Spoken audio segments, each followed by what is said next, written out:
Welcome back. You're watching Global Eye. India's National Security Advisor Ajit Doval and US NSA Jake Sullivan held a crucial meeting in Washington, D.C. earlier this week and agreed to significantly elevate the India-U.S. initiative on critical and emerging technologies. Both sides have agreed to expand collaboration in AI, quantum technologies, and advanced wireless, joint development and production in defense, with an initial focus on jointly producing jet engines, enhancing collaboration on semiconductor supply chains, and advancing cooperation on research and development in 5G and 6G were the key takeaways from this meeting. We also hear that the Prime Minister is set to make a state visit to the United States this summer at the invitation of US President Joe Biden. Let me go across to former Indian Ambassador to the United States, Arun Singh. Ambassador Singh, thank you very much for joining us. Very clearly, the trade deal has been off the table. But do you think this collaboration in critical and emerging technologies replaces the trade deal in one way and boosts economic and technology partnership between the two countries? Parikshit, I don't think it replaces the trade deal because the trade deal has its own place. But I think it can serve to build newer areas of cooperation and technology partnerships between the two countries. Now, talking of the trade deal, as you know, the trade establishments in both countries have been in conversation now for several years. And earlier we did hear the talk of trying to do a mini trade deal, but even that has been difficult to work out, perhaps because of existing interests on both sides. What each side wanted, the other was not in a position to give on that. But at the same time, from what I can see in the public domain, there is amicable and deep conversation on trade between the two countries. So that has one dimension. But looking at the issue of critical and emerging technologies, if I assess the comments that have come from both sides and the statements that have been issued, there was a sense that while there is growing strategic convergence between India and the US, and they are doing more and more together in different areas, the economic and technological dimension of the partnership needed further strengthening. Second, everybody says that there is a perfect storm of technology coming with AI, quantum, cyber, 6G, private sector, space, commercialization of space, biotech, semiconductors. And these are going to completely transform the way we live, the way we work. Now, if India is to remain in the lead among the countries in the world and lose out again in terms of technology opportunity, it would be useful for India to place some emphasis in these areas and partner with other countries, including leading countries in the world with this technology. So I think those have been some of the considerations behind seeking this partnership. Also, in all countries in the world, including in the US and in India, work in these areas at an initial stage. You don't as yet have established patterns of production, established interests, or established norms and standards. So if you can start by cooperating at the initial stage, you can then work together to develop norms and standards that also work for India. And once you've had the initial cooperation, you then move into a production cooperation arrangement.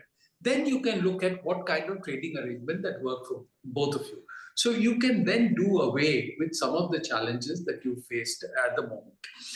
Again, this is an area where it is not enough for just the government to play a role. But academia and the private sector will also have a role to play, because in several of these areas, the research is only at the academic level. And industry is trying to partner with academia to find out what can be translated into industrial production. So that was the reason, I think, why on 30th January itself, a day before the National Security Advisors had their formal conversation, both of them, along with the US Commerce Secretary, interacted with a large meeting where there was a presence of US and Indian industry and academia to signal to them that they would like to encourage cooperation between Indian and US industry in this area. And I think the final point that was important is that because these are cutting-edge areas, there would be concern, including in US industry and academia, whether the government will bless this kind of cooperation. Because otherwise, at a later stage, they might worry that the government would step in and say that these are very sensitive areas of cooperation and should not partner with another country. So therefore, a message coming right in the beginning from the National Security Councils, the National Security Advisors of both the countries, that this is an area of cooperation where they feel that US and India are partners that from their national security perspective, they would encourage. So given all that, I think it's an important meeting, an important message that has been given. And again, if you recall, one major step in India-U.S. Ambassador Singh, if I may ask you about the Defence Industrial Cooperation Roadmap. Yeah, if I may ask you about the Defence Industrial Cooperation Roadmap, both sides have spoken about developing a new bilateral partnership there, joint production of jet engines as well. How significant is this in our growing defence partnership? We've seen a series of operationalization of agreements happen since 2014. How important is this aspect now?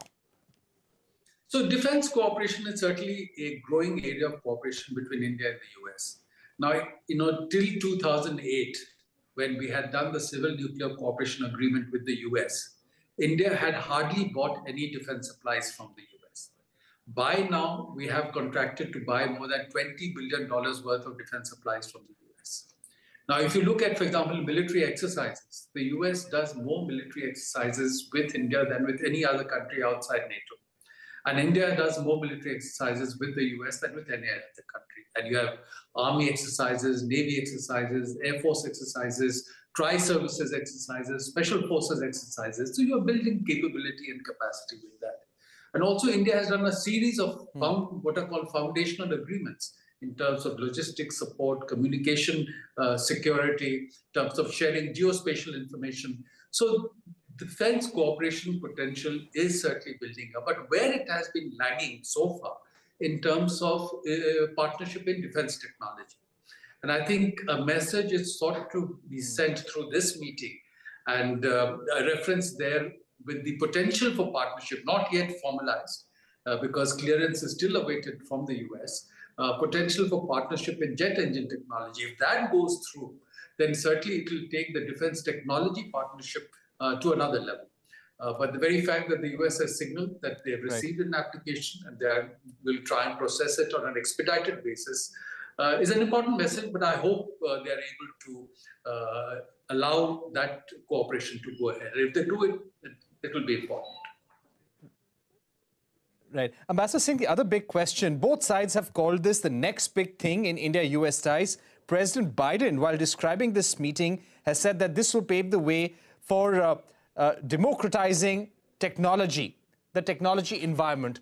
Tell us how this is important, how this agreement on critical and emerging technologies with India is important for the United States right now. So first, if you look at the bilateral relationship aspect, we did this next steps in strategic partnership with the US in 2004. And which was the first major agreement done after our nuclear test in 1998 and the sanctions that the US had imposed on India in 1998. That statement on next steps allowed us to start cooperation in nuclear areas, in space, in defense. And it led to the Civil Nuclear Cooperation Agreement with the US in 2008, which opened up access for India in higher technology in the US and leading to the, as I mentioned, nearly $20 billion worth of defense purchases from the US. Now, as far as the US is concerned, today they see China as their main threat, economic, technological, and military. And they have said that China is a pacing challenge for them. That's the challenge they're trying to meet. Now, if they are to meet the technology challenge from China, which has a population of 1.4 billion people, to scale up in terms of human resource capability, the US needs another partner. And India, with a country, again, of about 1.4 billion people, which has shown strength in human technical capability.